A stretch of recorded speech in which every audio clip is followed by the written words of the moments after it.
are asking us how they can make sure they're using all the knowledge that they have to their own advantage to do a successful mediation exam.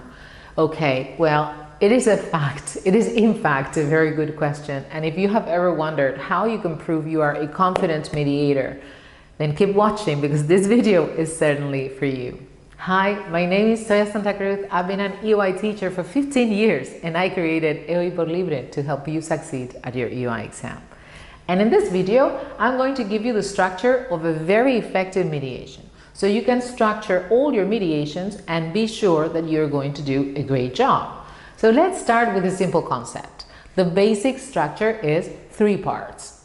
First of all, you're going to divide your mediation, whether written or oral, in 3 different parts. The first part is going to be the introduction. Then the second part is going to be the main body, and finally the conclusion or the closure.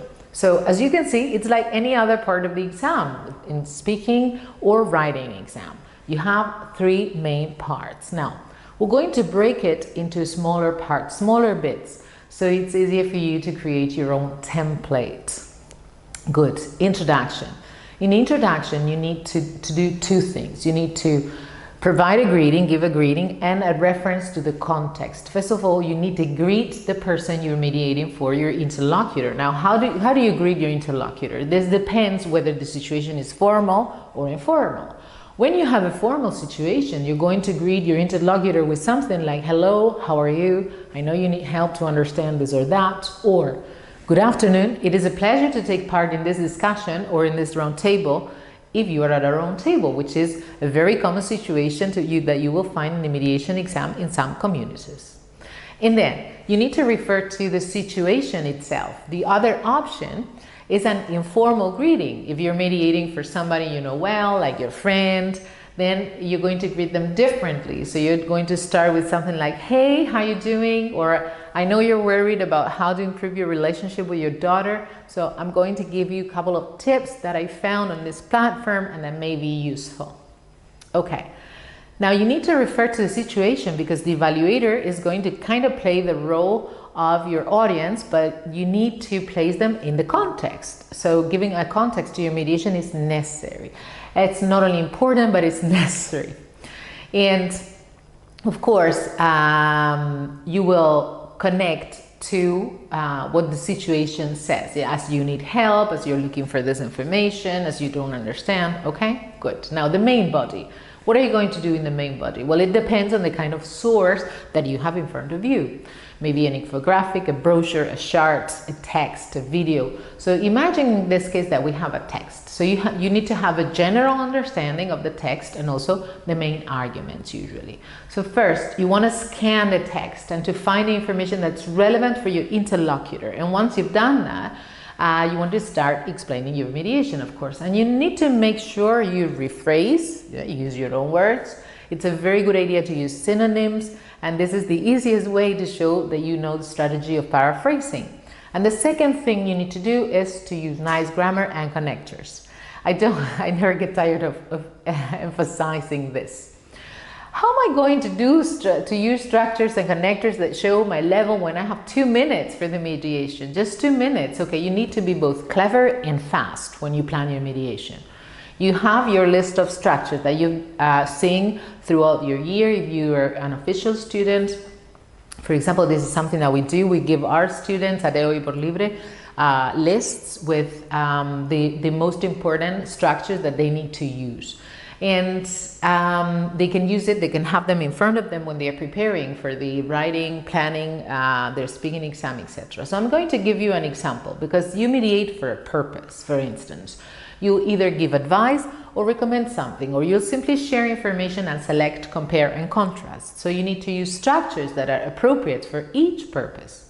Imagine that you need to clarify something. Then you would say, in other words, what this means is that, or to make it clearer, let me give you an example, okay? If you're recommending or giving advice, then you should say something like, I recommend you look for a specialist, or I recommend you go to the office where they can help you better, or I recommend you write an email to the office.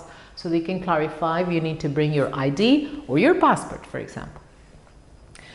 And then in the body of your mediation, you also need to make reference to the text, to the context. For example, according to the text, there are 3 things that you can do to improve your relationship to your daughter, with your daughter, yes?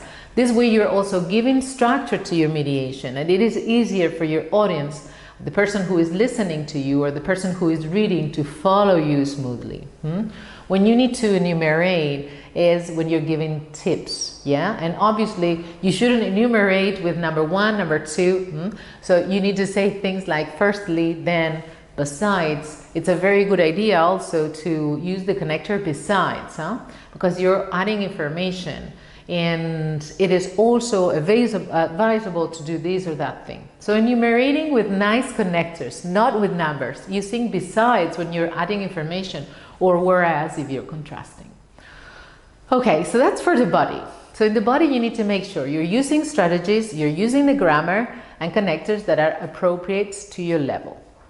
Imagine when you're mediating, this is for the level, this is important. When you're mediating something that is intralinguistic, then you can show everything you know that's appropriate for your level, whether it's C1, C2, B1, B2, yeah? Because you're mediating for someone who is either native or has a very good command of the language. However, when you're mediating intralinguistically for someone who doesn't understand the text, then you need to lower the level a bit and make it clear for the person who can understand the text, okay, with more basic structure.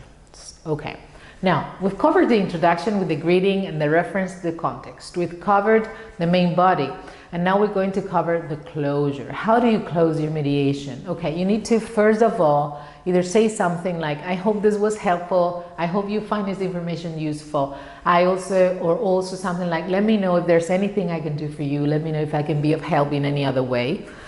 I could even go with you if you need it, in case this person needs to go to a physical place to sort out administrative matters, for example.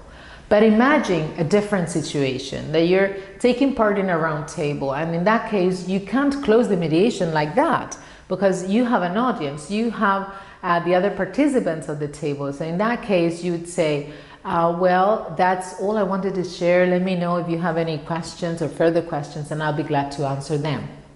Right. But if you're mediating for someone, whether formally or informally, when it's not a round table, a representation of something that you need to give a farewell, for example, would be, okay, talk to you later, catch up later, something like that. That's if it's informal. Okay. Well, that was a lot of information for the structure of mediation. I hope it was clear, and I hope covering all the parts of a successful mediation helps you when you are preparing for your exam. And let me now tell you about our exclusive app that almost 3,000 people have already downloaded. If you haven't downloaded it yet, please do, because you will find valuable resources and to keep your English alive, to prepare strategically. We have learning tests to practice your phrasal verbs, your idioms, so you activate them, and in the moment of the exam you can use them easily. You will find resources that you won't find anywhere else. Excuse me, and I'm 100% sure you're going to love it. You can download it totally free just by clicking the link below and start using the free resources to prepare effectively, to save time, use guides, and of course, if you like this video, please leave me a comment below. Tell me what you would like to find in the videos, because we will create them. And if you want to know when we release a new video, just simply subscribe to the channel, activate the bell, so you'll be first to know when it is released. And as usual, keep up with the hard work, because you're doing great, and see you soon.